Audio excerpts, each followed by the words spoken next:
Sorry, the live is running. Just a few minutes. Okay.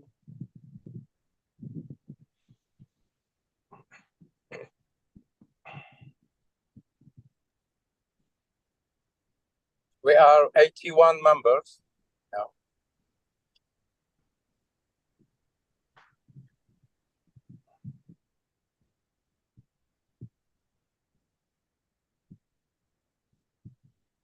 It's okay, Dr. Ilyes. We can begin. On est en direct sur YouTube et sur Zoom. Ok, très bien. Alors, hello everybody. Le son est bon? Est-ce que le son est bon? Oui. Très bien. L'enregistrement est lancé? Oui, il est bon, Dr. Ilyes. Très bien. Oui, c'est en cours bonsoir. sur YouTube, automatiquement sur YouTube. Très bien. Bonsoir tout le monde. Ravi de vous accueillir dans cette masterclass exceptionnelle sur la... Bonsoir à tous. Ravi de vous accueillir en ce mardi 7 mai à 19h15 pour cette masterclass exceptionnelle en langue anglaise à propos de la thérapie de la vitamine C par voie intraveineuse et autres, qui sera présentée par professeur Thomas Edouard Levy. Donc, très ravi de l'accueillir et j'espère que vous allez profiter de cette conférence et bien entendu poser des questions à la fin de sa conférence. Hello everybody, welcome to our conference today about vitamin C therapy. Professor Thomas Levy is welcome for his conference, and we are very glad to receive him. So welcome, and at the end we can share questions. So welcome, Professor Thomas Levy, and Okay, thank you very much, Dr. Baghlì. I'm very pleased to be able to present this information to all of you wonderful healthcare practitioners in Algiers. I have some very practical suggestions to make today. I think because of Dr. Baghlì's leadership, you all pretty much know already how important vitamin C therapy is in treating just about anybody for just about anything, especially infections, but also chronic diseases. So I'm going to give you some information today that I'm confident if you apply it, it will be good for your patients as well as your family, yourself, and your friends. All my presentations have numbers. Those numbers, you go to the PubMed website on this slide, type in the number, and you'll go straight to the article or abstract that is referred to in a particular point. Now, we first need to understand oxidative stress. Oxidative stress literally is the reason behind all diseases and all associated symptoms. More oxidation than reduction.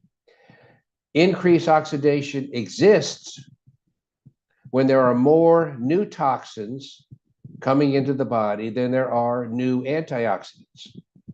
All toxins are pro-oxidants, and they do their damage by oxidizing. As it turns out, understanding redox biology, redox is reduction, oxidation. Understanding redox biology is really to understand vitamin C-based biochemistry. And two very important definitions here. When we talk about a pro-oxidant, something that promotes oxidation or promotes the stealing of electrons away from another molecule, pro-oxidant is also known as a toxin, a free radical, a reactive oxygen species, and a poison. All of these terms mean the same thing, and they all do their damage by taking electrons away from normal biomolecules that have a normal amount of electrons.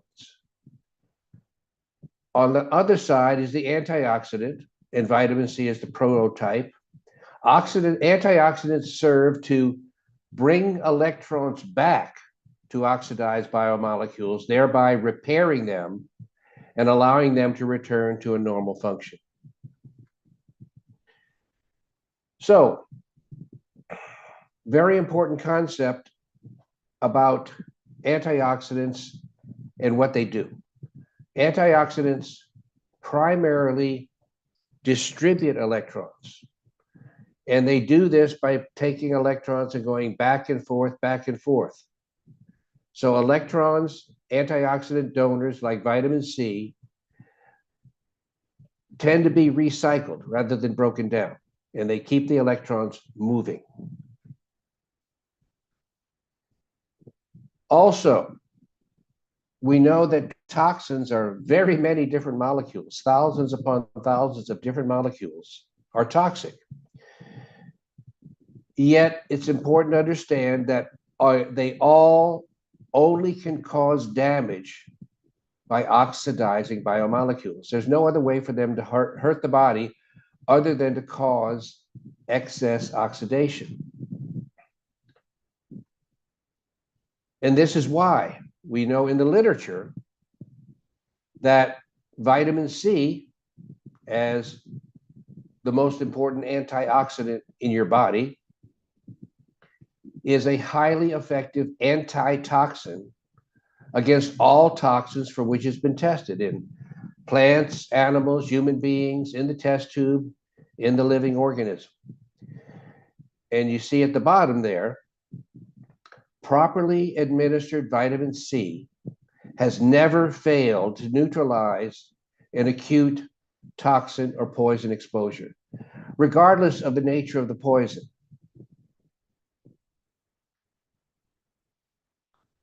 So if a molecule does not cause the loss of electrons from another molecule, it is not toxic and it cannot be toxic. Now, this is perhaps a small point, but I think it's important. In the literature, we often see oxidative stress associated with any disease that you can pick. And they imply that oxidation causes a disease. Sort of. What oxidation is it is the disease. Beyond the fact that toxins, which cause all disease, result in the oxidation of biomolecules, there's no disease beyond that. In other words, the increased oxidized biomolecules don't cause something else. They are the disease. If you get them back to a normal reduced state and stop oxidizing new biomolecules, you bring the patient back to a state of normalcy. And that's what this slide talks about. When I say biomolecules, what do I mean?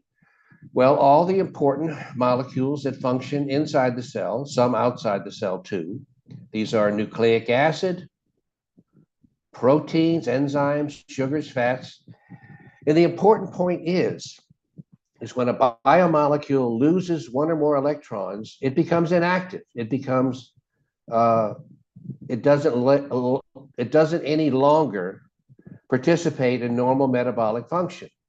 And when it has all of its electrons and it's in the reduced state, it's fully active. Another point to remember too is the cell is a small space, the intracellular space. When you start oxidizing a large amount of biomolecules inside the cell, not only do they no longer function, they take up space.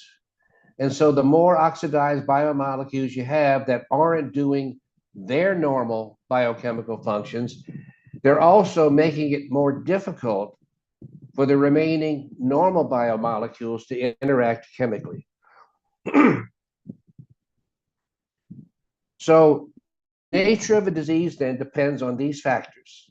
It depends on the type of biomolecule that has been oxidized: fat, enzyme, sugar. It depends on how long those molecules have been oxidized. It depends on where those oxidized biomolecules are located: extracellular, intracellular, inside the mitochondria, inside the cell membrane. And then they have the degree of oxidation. In other words, does 10% or 50% or 90% of a certain biomolecule get oxidized? And then finally, the remaining function. Most biomolecules, you oxidize them, they become completely inactive. But a large enzyme, for example, when you oxidize certain parts of it, it may retain partial function. And then finally, it's the nature of the toxin that determines which biomolecules are affected by virtue of these properties. Is the toxin fat soluble, water soluble? Is it extremely large or small? Does it have an ionic charge, or is it electrically neutral? Does it have a unique physical fit along with certain other biomolecules such that it tends to approach them? And also, how quickly can the body get rid of it? Toxins that are easily and readily retained and not excreted will cause a lot more negative problems with the body than a toxin that comes in, does its damage, and you can mobilize it quickly and get it out of the body.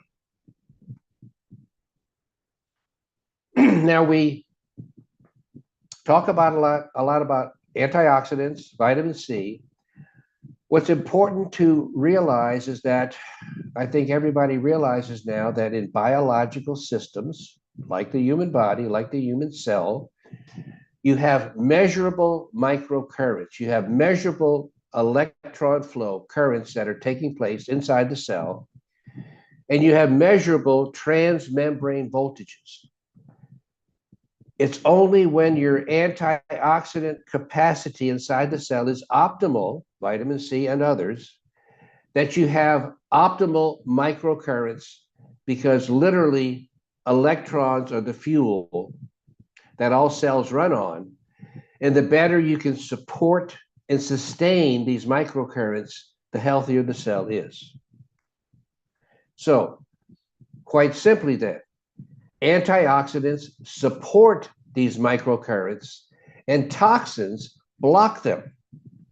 Toxins block them because when they get an electron away from a biomolecule, they keep it forever. They never give it up again. Now, something that I thought for a long time, and over the last 9 months or so, I realized is not precisely the case, is the primary purpose of an antioxidant like vitamin C. And I'm going to tell you, it's going to sound a little bit crazy at first, but I'll explain. The purpose of vitamin C is not to bring new electrons into the body. On the other hand, the purpose of it is to distribute the electrons that are already present. New electrons come in from your diet, come in from quality nutrient foods that break down into molecules that have electron donating capacity. That's where your new electrons come in. And vitamin C sustains and improves your health by making it easy to get all those electrons optimally distributed. It's not the primary job of vitamin C to bring new electrons into the body, but to distribute the electrons that are already there. We have laboratory evidence why this is true. In some animal studies, they've actually shown that the oxidized form of vitamin C, DHAA, ascorbic acid, the reduced form is AA. When they just give these animals the oxidized form that's electron depleted, it still readily minimizes the damage from an induced stroke. So this is because DHAA does not have a toxic impact. If it takes an electron, it gives it back. Like the toxin, if it takes an electron, it keeps it. So both the oxidized and the reduced form of antioxidants, like vitamin C, continue to push electrons back and forth, back and forth, back and forth. So you can give, if you had it, oxidized vitamin C, and it would do just as much good as reduced vitamin C.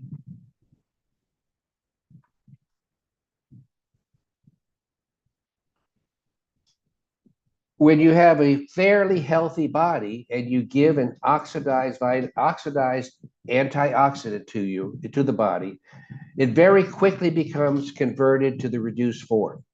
So even though you take it in the oxidized form, you very quickly get it in the reduced form, and then it's free to do all its electron distributing abilities. Now,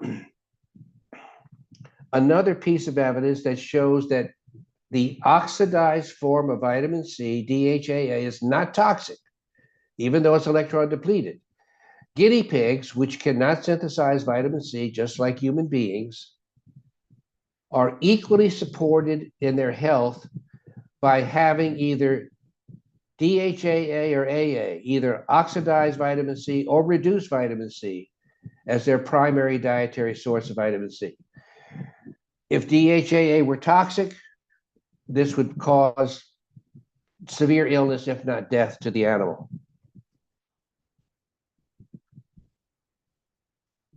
Another point to be made then is, I think most of you, if you've dealt with IV vitamin C, sometimes it gets a little yellow and it becomes slightly oxidized.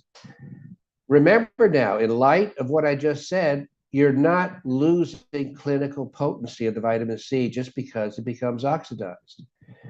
You don't want it to break down further into metabolic byproducts like different ketoglutaric acid. But as long as it just oxidizes slightly and goes into the DHAA state, it's perfectly fine and perfectly beneficial. Practically speaking, then, look in the middle of this slide. This means that if you mix up a large amount of vitamin C inside a beverage, water or juice or whatever, and you can sip on it all day long, and even if some of it oxidizes, it doesn't matter. You're still going to get the vitamin C benefit if you sip that beverage all day long. Actually, just to make it even a little more interesting, we know that DHAA is much more readily absorbed in the gut than ascorbic acid. So this would imply that if it were available, but it's not available, if it were available, just drinking or ingesting or infusing IV DHAA would be even better than the reduced form AA. Other evidence why this is so true: methylene blue. It's another antioxidant with very close parallels to vitamin C in its clinical effects. It's well established in the literature that when you give methylene blue, which is in the oxidized state, when it's methylene blue, it's oxidized. When you give this oxidized solution, you rapidly reverse advanced septic shock. Multiple times, methylene blue has been shown to do this by itself. Obviously, if somebody is severely ill, advanced septic shock, and you give them an oxidized antioxidant, without understanding all this, you might think it's bad for them, but not. It's good for them because it just continues to bring whatever electrons are available into the area of infection.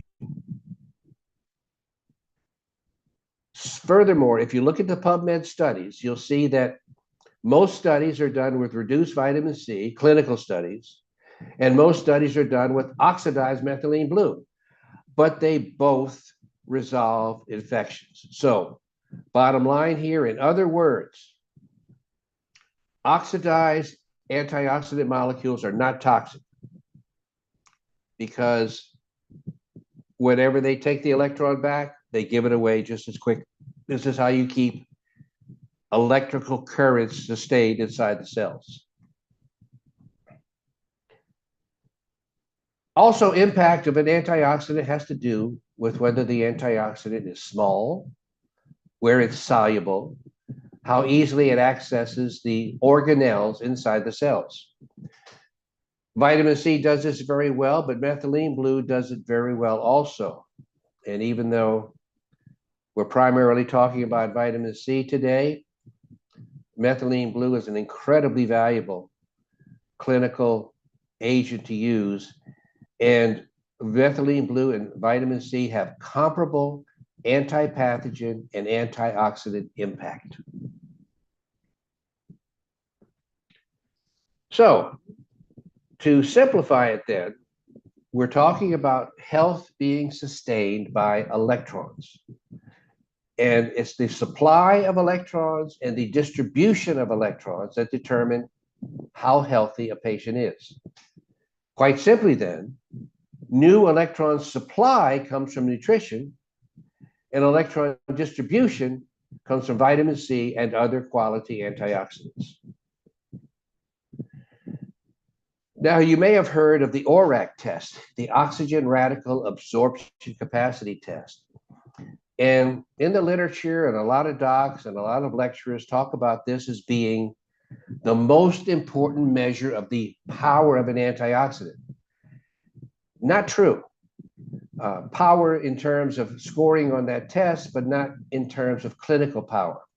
Many agents have much higher scores, ORAC scores, than vitamin C and vitamin C containing foods. Nevertheless, it's very clear that vitamin C is the superior clinical antioxidant. This is because the test only measures how readily electrons are given up, how readily they're donated. But it doesn't measure how well the antioxidant gets to all areas and how well the electrons continue to move back and forth, back and forth. Also, solubility. Lipid-soluble antioxidants like astaxanthin are very powerful. Okay, it just said our recording stopped. I'll keep on talking. The chemical character. Yes, do you want to wait for get the recording going again? No, it's okay. Maha, is it okay?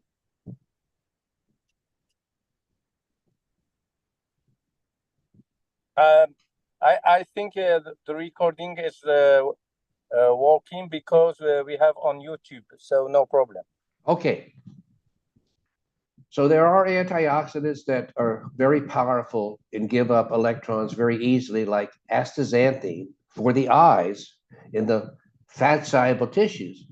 But fat-soluble doesn't apply to most of the body. So even though that's a very powerful electron donor, it doesn't have anything close to the body-wide clinical benefits of something like vitamin C.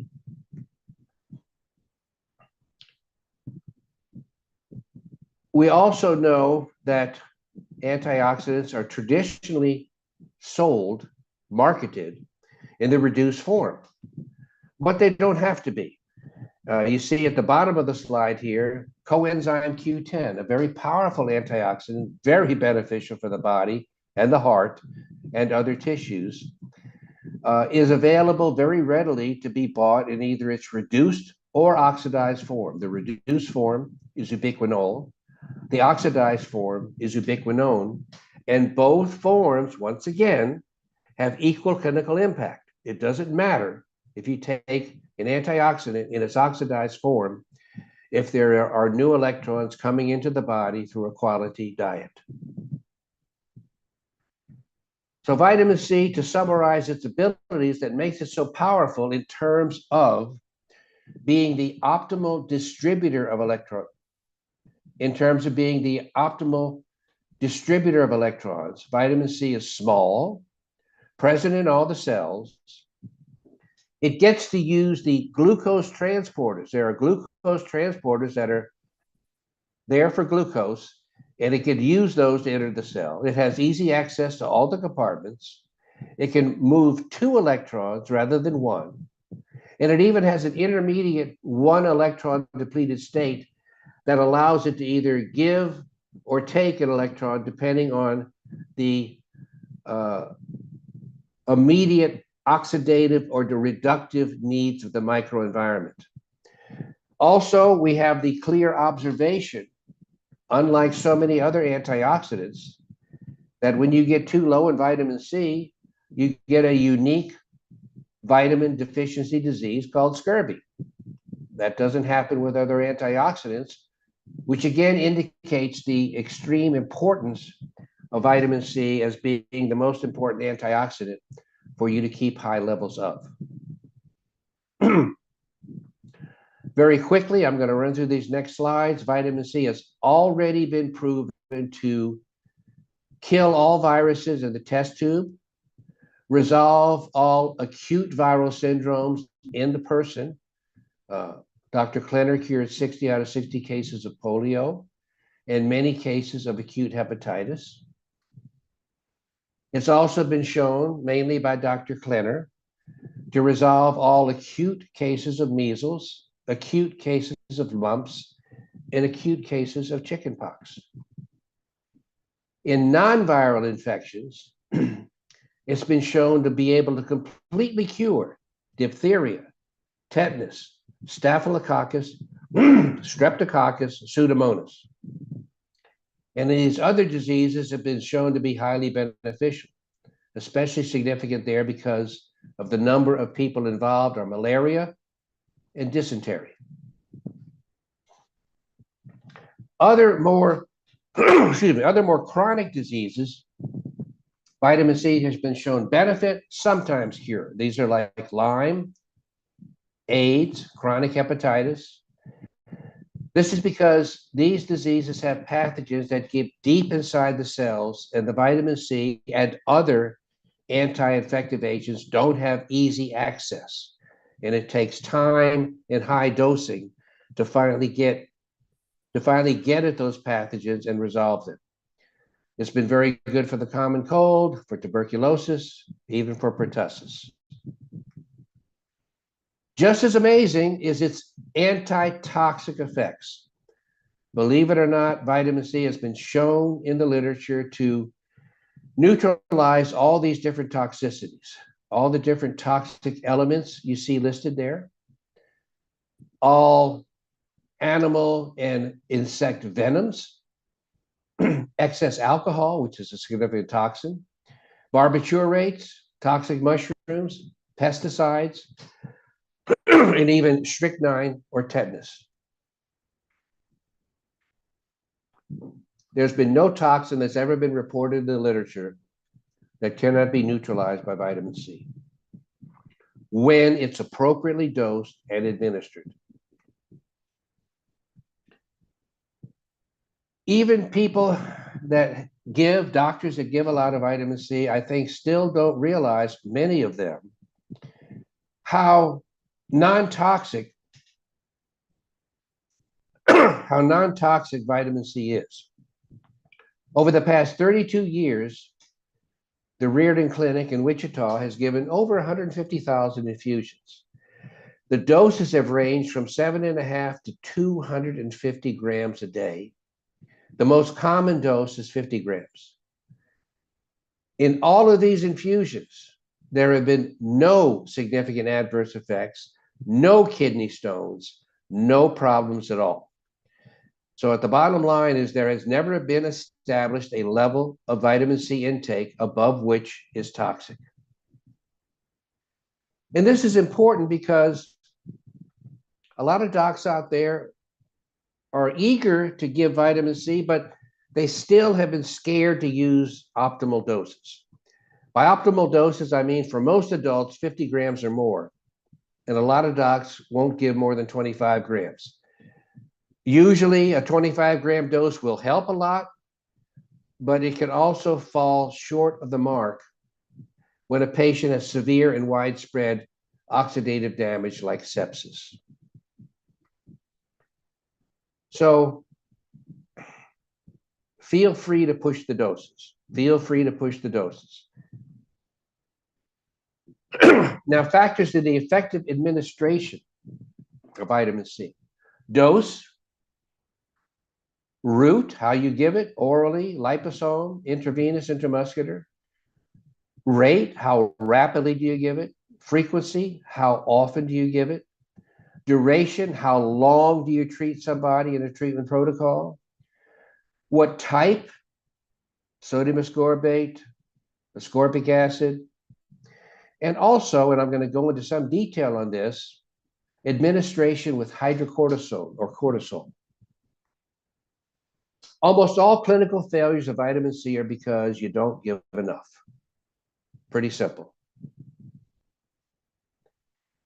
And generally speaking, unless you have access to a quality oral liposomal form, a regular vitamin C is going to be most effective when it's given intravenously as either sodium ascorbate or buffered ascorbic acid.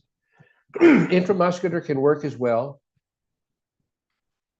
as long as you take measures to keep the injection from hurting too much, which does not happen with just the intravenous.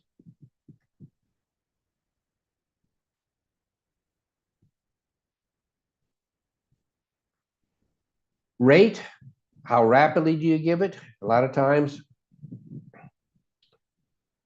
you don't have to worry about this because the patient is not dying before your eyes, but you can have circumstances where you might normally take an hour to give something where you can give it IV push instead. This was what Dr. Klenner described in one of his articles. In an acutely poisoned patient who felt like he was dying, Dr. Klenner wrote, and I quote, 12 grams of vitamin C was quickly pulled into a 50 cc syringe and with a 20 gauge needle and was given intravenously as fast as the plunger could be pushed. Even before the injection was completed, the patient commented, exclaimed, "Thank God." Number one, that's how quickly vitamin C works, but number two, that's also how non-toxic it is. You really never much need to worry about how rapidly you give vitamin C, and you're not going to induce any toxicity. However, when you give vitamin C very rapidly, vitamin C is very similar to glucose. And the pancreas, when you give a large amount of vitamin C, thinks you just gave it a large amount of glucose. So when you give vitamin C quickly, the pancreas releases a lot of insulin and you will drop the blood sugar.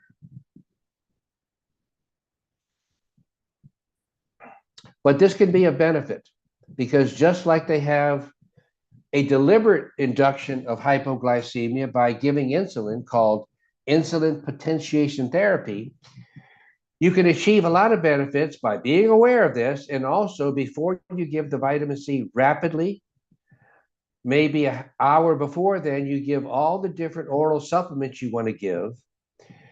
And then when the vitamin C and the endogenous insulin release pushes the glucose down, it also pushes those supplements into the cell more effectively.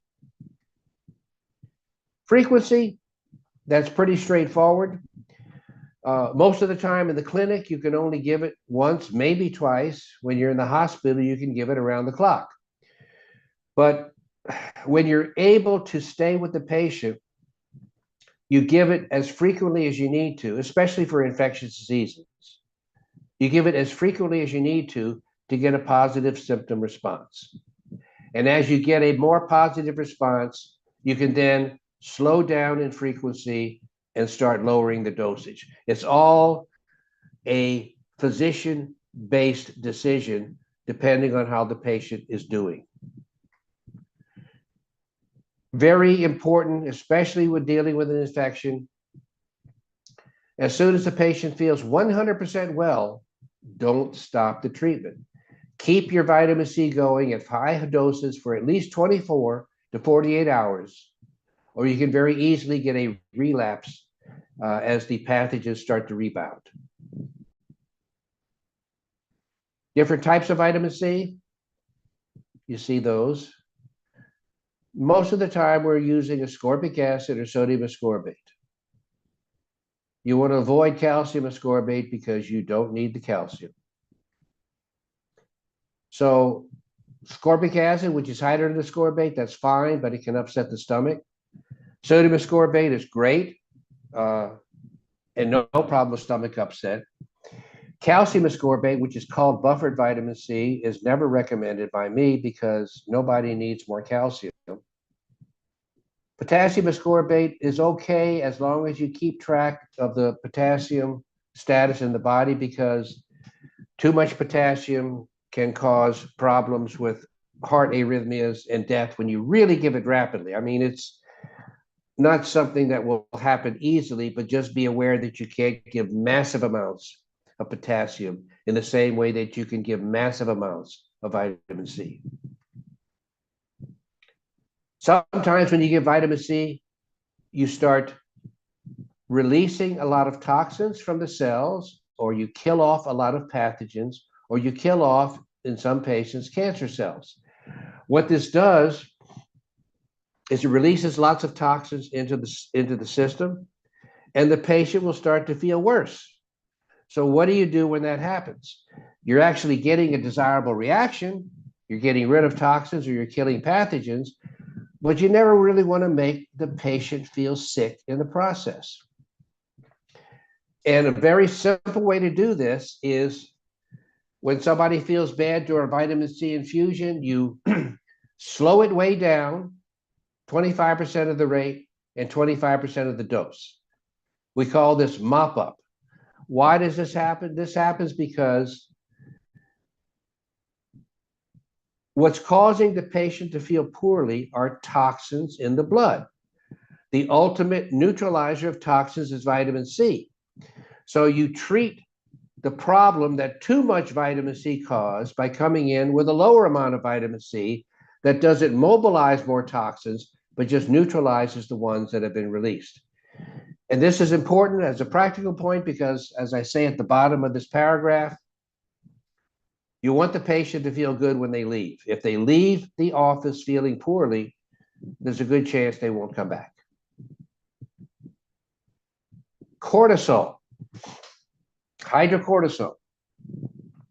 This is a natural corticosteroid. I'm not talking about prednisone, Decadron, dexamethasone, methylprednisolone, none of that. I'm talking about the natural corticosteroid that the adrenal makes and releases for stress. And what does cortisol do? Cortisol promotes the cellular uptake of extracellular vitamin C by binding to receptors in the cell. So what that means is when you take cortisol, you effectively push vitamin C into the cell where it's most important. And this was documented on a study with 5 subjects where intravenous hydrocortisone, although it does not have to be given intravenously, clearly increased the uptake of vitamin C in the monocytes that were being examined. Very important, just like older people, they get low on their sex hormones, they get low on their thyroid, they also get low on their cortisol. It's my contention that individuals with any chronic degenerative disease are at least minimally deficient in cortisol production from their adrenals. And anybody who easily gets infections and just as readily does not resolve them are all deficient in adrenal cortisol production, a vitamin C deficiency. Practically speaking, the clinical response of vitamin C and cortisol given together is phenomenal in terms of dealing with an acute infection and an acute condition. So my recommendation to you is the first line treatment of any new infection should be large doses of vitamin C matched with sizable doses of cortisol or hydrocortisone as it's referred to by prescription. So like 5 grams of vitamin C with 20 grams of hydrocortisone several times a day. This will bring people out of infections so quickly. But remember, what we're doing is this is not prescribed regular medicine. This is classical orthomolecular medicine. Why? Because we're restoring a deficient biomolecule or a natural agent. You should have more cortisol coming from your adrenal gland to help you deal with these infections, but you don't. So you're not treating something abnormally, you're just restoring a deficit. You're restoring a hormone deficiency. Conversely, you will always keep illness from resolving when you have a hormone deficiency that stays uncorrected. So hormone deficiencies must always be properly addressed. In some acutely infected patients, you can take 50 to 100 grams of hydrocortisone in divided doses with the vitamin C, and you won't have to do that for too many days before the patient's completely well, perhaps in one day. So you're never going to cause long-term steroid-induced problems with cortisol administered in this fashion. Now, shifting gears a little bit, I want to talk about another source of toxins that's not readily known, very little known. In 1999, an article in the Journal of the American College of Cardiology looked at biopsy specimens of patients with advanced congestive cardiomyopathy, enlarged hearts not contracting well. Look at this. They found 22,000 times, that's 2,200,000% more mercury inside those failing heart cells than normal heart cells. They also found 12,000 times, 1,200,000% more antimony. What's antimony? I'll get to that in a moment. Also found a lot more gold, chromium, cobalt, and other studies also showed high levels of lead, nickel, copper, and manganese. The heart, because of its high metabolic rate, is a heavy toxin sponge. It just pulls them in. And unless you're addressing your exposure of new toxins and your ability to mobilize old toxins, all you do is accumulate until you get into problems. Where does all that mercury come from? Almost completely, significantly. I mean, there are environmental exposures to mercury, don't get me wrong, but mostly the people that have had mercury amalgam fillings in their mouths for decades. We know quite conclusively that the mercury will continue to come off those fillings as gas, which you inhale and take directly into your body. However, very important, look at the bottom. Don't get your amalgams removed unless you have a biological dentist properly trained in the proper removal, because there's an enormous amount of mercury exposure if it's done wrong. That can cause problems. Antimony. Antimony is another heavy metal. And guess what? Antimony is just as toxic as arsenic. So it's very, very significant, not only to have that enormous amount of mercury in the hearts and organs, but the antimony. Where does the antimony come from? Most of it, there are multiple sources, but most of it comes from plastic produced with something called PET, polyethylene terephthalate. The greatest exposure to this comes from plastic bottled water. Why is this? Because antimony trioxide is not only a common additive to plastics, it's used in the production of the PET.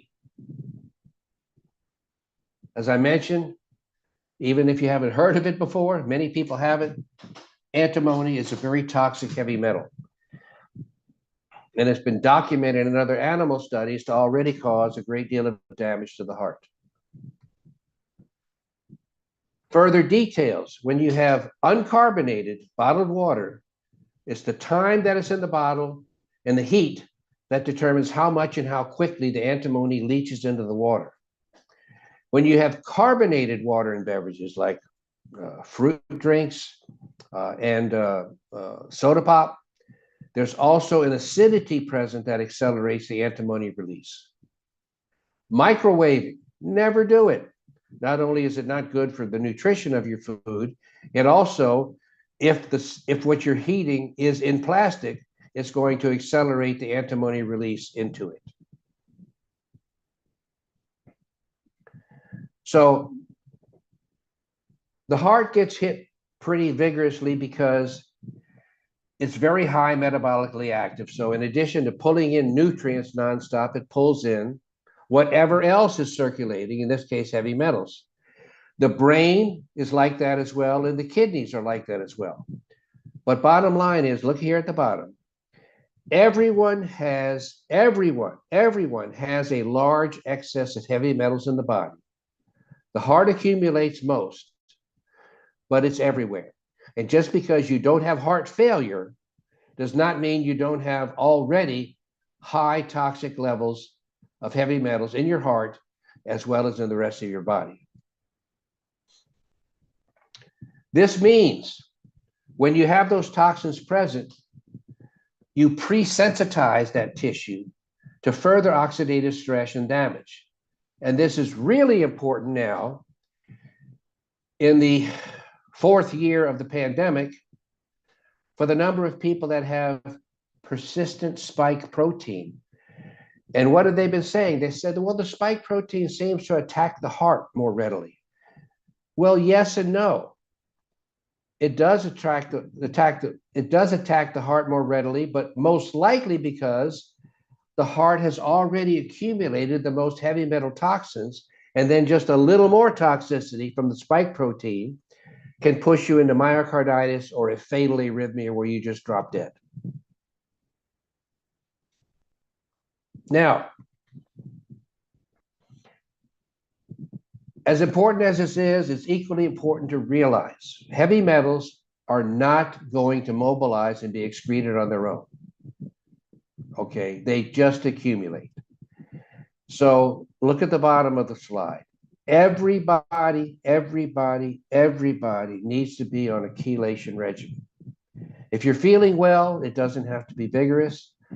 But if you're compromised in your health, you need to push it more vigorously in order to help stabilize whatever condition you're dealing with. For heart and other areas, DMSA is very good for mercury. EDTA is a good chelator for nearly all the heavy metals. It does go after some more than others. When you get calcium disodium, not disodium, but calcium disodium EDTA, you can take 3 gram 10 cc IV pushes. You don't have to sit in a chair for 3 hours and slowly infuse the EDTA like you do with the traditional disodium EDTA. And just to show you the varying ability of EDTA, I mean, in descending order of affinity, it pulls out all these different heavy metals. There are also many non-prescription chelators or toxin mobilizers. These include EDTA, if you're not comfortable or you can't access IV pushes of calcium disodium EDTA. There are concentrated oral forms where if you're persistent and high with the dosing, you can get a good toxin mobilizing effect with EDTA orally as well. Citric acid, sodium citrate, our good buddy ascorbic acid, vitamin C, alpha lipoic acid, N-acetylcysteine, glycine, carnitine, and something called IP6, inositol hexaphosphate. All of these are extremely non-toxic and very easy to take. If they don't chelate the heavy metals, they mobilize them and excrete them, okay? And then the last 2 items here, regular use of a far infrared sauna and certain supplements I'm going to tell you about. When you have, it's my personal opinion that having and using a home sauna is one of the best health investments you can make. And probably as a single thing, offers as much or more to general health than any other one thing. This is because the sauna-induced sweating non-specifically mobilizes all the toxins, including the heavy metals. You do need to be aware of, though, that when you sweat a lot, you lose a lot of magnesium. So you really need to be especially vigorous on your magnesium supplementation, because if you drop your magnesium levels too low, you can run into a host of other problems. But as you see on this slide, saunas have been documented to decrease all-cause mortality and to decrease body-wide inflammation. Now, I'm going to tell you about a regimen that I've come across for about the past 9 months now that for myself, family, friends, and a lot of individuals around the world, I've found the results to be stunning. I call them the Super 8 supplements. The first 4 optimize calcium status inside the cell. Too much calcium, cells stay sick. So cells stay sick. And these 4 include vitamin C, magnesium, vitamin D3, vitamin K2. The next 4 are really just as important because they play a critical role in how efficiently the mitochondria inside your cell produce ATP. And ATP is your most important energy delivering molecule that you have in the body, upon which so many different enzymes rely on in order to activate. And these 4 are niacinamide, which is vitamin B3, riboflavin, which is vitamin B2, coenzyme Q10, and methylene blue. These 8 supplements will augment any clinical regimen. I don't care what your symptom is. I don't care if it's an advanced disease, an acute infectious disorder, you name it. Whatever else you're doing that's effective, fine. Don't stop that, continue it. But getting and properly dosing these 8 supplements will have you feeling better than you felt in a very long time. Doses: vitamin C, as we all know, multigram. Magnesium, multigram. Vitamin D3, you need a blood test to make sure you get it above 50, but not too much above 100. And vitamin K2, 500, half a gram or more. The ATP generating supplements, niacinamide, 500 milligrams a day. And if you or your patient or family or friend has mental or neurological problems, you can push that up to 3,000 milligrams a day, 3 grams a day. Dr. Abram Hoffer, many years ago, was able to, and I'm not exaggerating, completely cure many cases of advanced schizophrenia with these high doses of niacinamide plus vitamin C. Riboflavin, 400 milligrams a day, coenzyme Q10, 600 to 1,200 milligrams a day, and methylene blue, 20 to 30 milligrams a day. So summary, recap. Number 1, all disease is the increased oxidation of different biomolecules. Number 2, all oxidation is caused by toxins, which are the same as pro-oxidants. Number 3, all optimal therapies reduce previously oxidized biomolecules and prevent new oxidation, meaning decreasing the new toxin exposure. Number 4, antioxidants work to distribute electrons, not serve as a primary source of new electrons. Number 5, antioxidants work equally well when administered in either the reduced or oxidized state. Number 6, cortisol is extremely important in optimizing vitamin C uptake into the cells. And number 7, proper supplementation is necessary to support all this, but also to excrete toxins, especially heavy metals.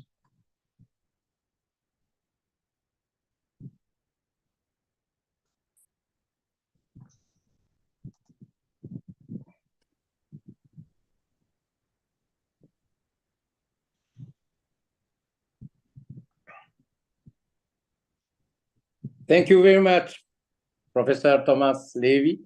My pleasure. Yes, it was a really important conference because we share about how electron is the principal way to make all these healthy benefits. And also the real problem now is with healthy metals. There is a lot of problems from vaccine, from plastic bottles of water, and antimony. Let me say, Ilyes, let me just, I Yes. really want to advise people, get Yes. rid of your plastic containers, at least as storage containers for liquids Yeah. and water. Buy glass, buy glass. Yes. I mean, Yes. remember many years ago, Coca-Cola used bottles and then they went to Yes. plastic. They need to go back to bottles, but they're not going to do that. So you, the consumer, and the doctor and the prescriber needs for yourself to stop using plastic like that. Yes, of course. Because also there is nanoparticle who go back inside.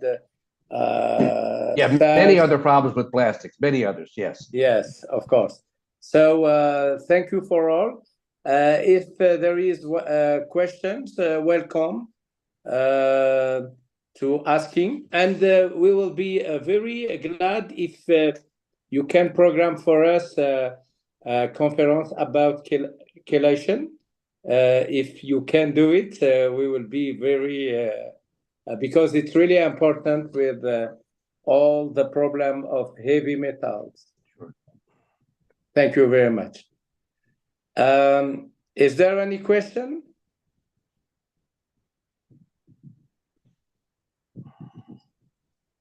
There are some questions on the chat. Yes. Dr. Levy, if you do you see the chat, or should I read for you? I can't find the chat right now, so. There is Dr. Pierrick. Dr. Pierrick, I give you the microphone. Yes. Welcome to ask your question to Pierrick directly. Martinez. Okay, I have the chat. I have the Dr. chat now. Pierrick. Yes. Okay. Welcome. Yes, I Dr. can Pierrick. speak. Yes, I have just one question about chelation. Do you have difference with chelation and plasmapheresis? Do you know? Well, plasmapheresis can certainly is a good way to purify the blood. And however, it's costly. It involves an intensive clinical or hospitalized setting, and it's just not readily available. I'm talking about doing things that people can do on their own every day. So, Okay. but no, there's absolutely nothing wrong with plasmapheresis. But for those reasons, I wouldn't make it my frontline therapy. I would prefer to go with the sauna and the EDTA and the supplements, and you can mobilize a lot of heavy metals that way. But no, there's nothing wrong with plasmapheresis at all. Okay, thank you. Other question?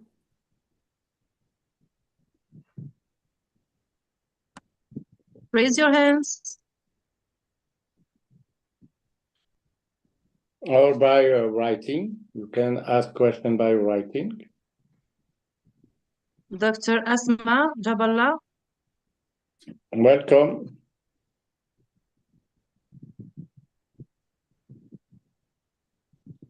She is a doctor and in infection specialty. Dr. Jaballah, can you open your cam, please, in order to repair you on the screen? Yes.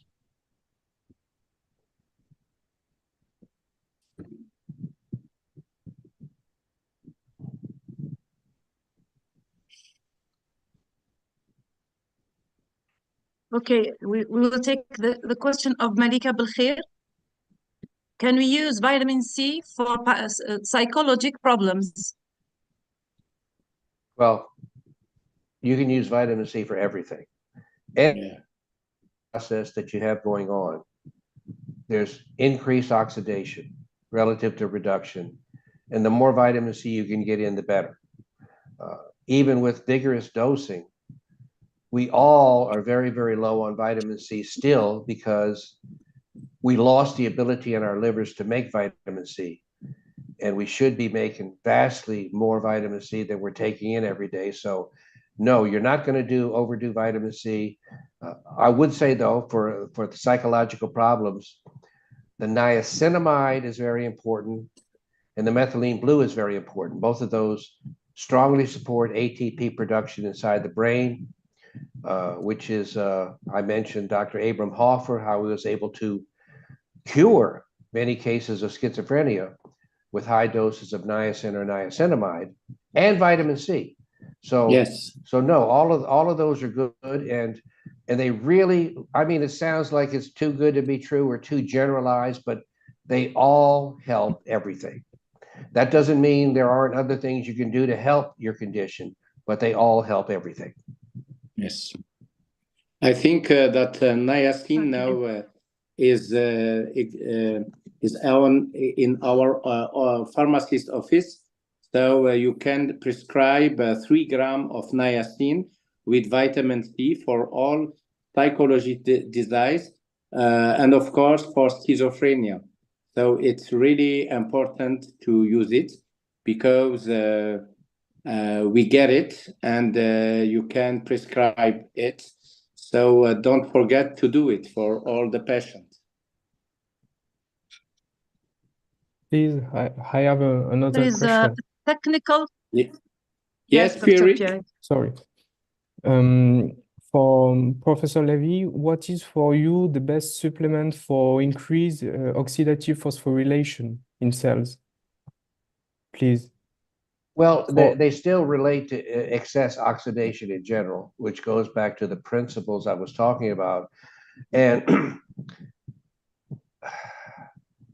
like I said, those 8 supplements I told you about are very critical for that. I will say this though, and it's almost horrible for me to say this, but I've been on the first 4, the vitamin C and the magnesium and the vitamin K2, and for many years, and did well and have done well. And I know obviously a whole lot better, but it was only when I came across adding those other 4, and at least personally, and in many of my people who have asked me for help, that I've seen such a phenomenal further increase in energy, awareness, the whole ball of wax, feeling well.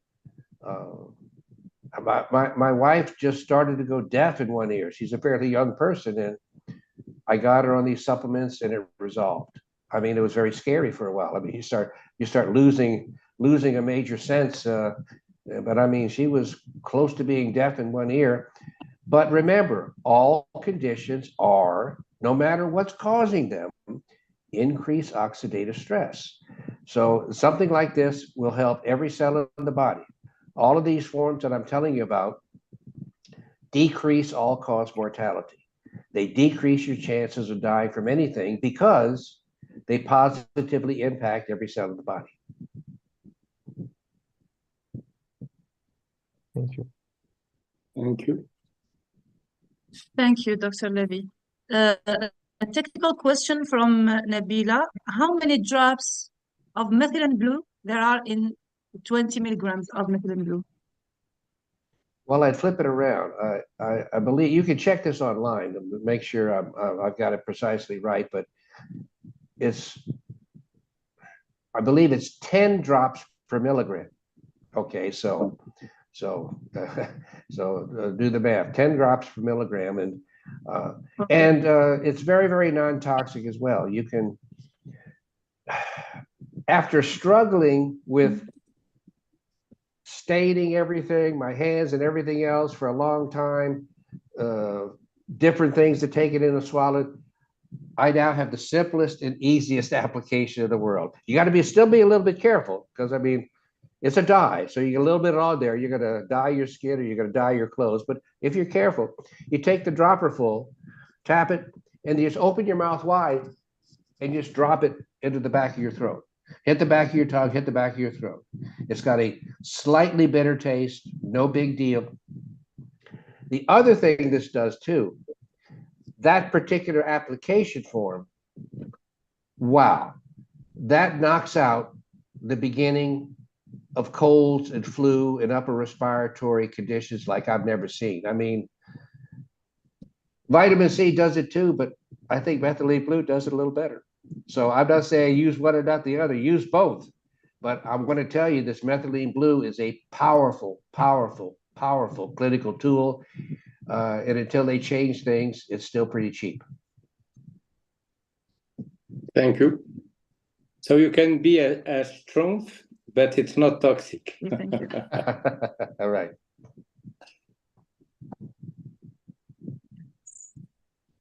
Yes. There has I been think Dr. Latifa was asking about the side effects of cortisol, how to avoid when given with vitamin C. Well, you're giving it in a state really where you don't have enough. So you're not even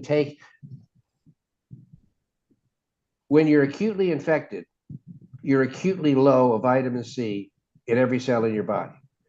And you need to do everything you can to get vitamin C in. Cortisol does that. But taking cortisol, even for 2 or 3 or 4 or 5 days of 50 to 75 to 100 milligrams with your vitamin C doses is not going to cause any problem. It's got nothing to do with taking, well, prednisone is a sledgehammer. Cortisol is a tap on the shoulder. Okay, it's very delicate adjustment of your metabolism. Prednisone, Decadron, all of these things are corticosteroid sledgehammers. And they have no subtlety at all. And I didn't have a chance to go into all of this because there's a lot more detail, but when you have a natural stress reaction, stress meaning a new toxin in your blood, a new infectious agent in your blood, a new oxidative insult, 3 things should happen, but only 2 of them happen in the human being. The other 3, you need to be a wild animal. What should happen, or what does happen in the human being, is you immediately get from the adrenal cortex a release of vitamin C, even before you get a release of cortisol. But the adrenal glands are not large, so they don't have a big amount to give you. That's sort of an adaptation from the fact that the other part of that response should be the liver making a lot of vitamin C, but it's not because we lost that enzyme. Now, why do I go into all that detail? I go into all that detail because cortisol is the natural response of the adrenal gland to come into your blood to push the circulating vitamin C inside the cell. That's its job. That's its most important job. Maybe its only significant job. Now, and the other thing cortisol does, and all other corticosteroids, really powerfully prednisone, is cortisol also causes gluconeogenesis, which is it starts breaking down protein to make more glucose. Why? Because if the liver was functioning correctly, like it is in animals, but not us, you need more glucose continually to produce more vitamin C. But we don't produce the vitamin C, we just accumulate the glucose. So we turn a natural mechanism into a toxic mechanism.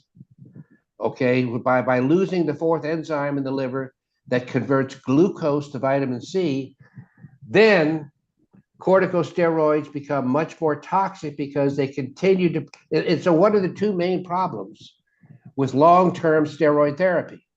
Diabetes, too much sugar, and muscle wasting. You start to break down muscle where you don't need to make it. So that's almost got off track. So that's what vitamin C does, and that's what how cortisol interacts with it. Thank you very much. Maybe Hasna Zatar, question? Open the microphone.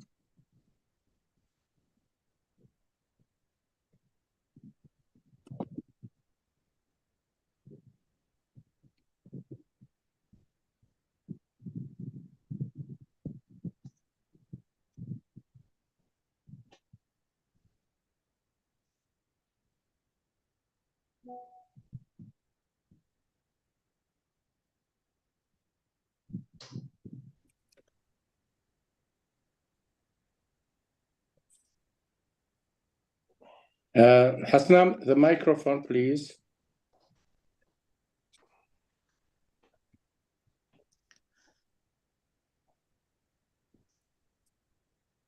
I will open your microphone. Yes. Yes. Welcome. Welcome, Dr. Levy. Welcome, Dr. Baghli. It was my question for the use of cortisol, and I want to ask if using cortisol with a high dose of vitamin C and la voix, c'est-à-dire l'utilisation de la voix. Est-ce que juste pour la voix IV? Donc, Is juste it la voix only IV. for intravenous infusion? No. For You the can other, you can take both orally Yes. because and for hydrocortisone. high dose, c'est-à-dire des doses élevées. You can take high dose Des doses oral. élevées. Does it have to be Of intravenous? vitamin C and cortisol. Yes, you can take them together orally or intravenously, or one Yes. orally and the other intravenously, either way. And it's not highest level, it's your therapeutic level. You have not to use high level. Yes. It's Never my again. question. Yes, Yes. okay. Yes. So you can do it. La dose pro-oxydante, la dose pro-oxydante, Yes. voilà. Thérapeutique, Personalized la dose thérapeutique personnalisée. therapeutic doses. Yes. Voilà. You can use cortisol and also vitamin C as you think that it's good for your patient. So there is no said effect. And it's not like prednisone. You're never going to hurt your patient, even if they're not severely deficient in cortisol. You're never going to hurt your patient with a few doses of cortisol over a few days with the vitamin C. Never. Yeah. Thank you. Thank you. Thank you. Thank you. I think it's okay, Maha. Okay.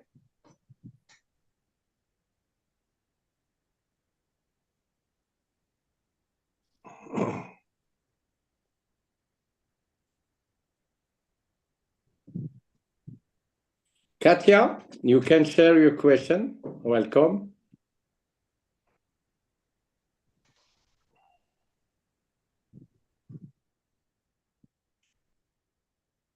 You open your microphone. I will help you. You can open now. Thank you. Thank you. Welcome. Bonsoir. Je pense que je vais la poser en français, ma question, pour qu'elle soit mieux comprise par tout le monde, et peut-être que tu ferais la traduction en ILYES.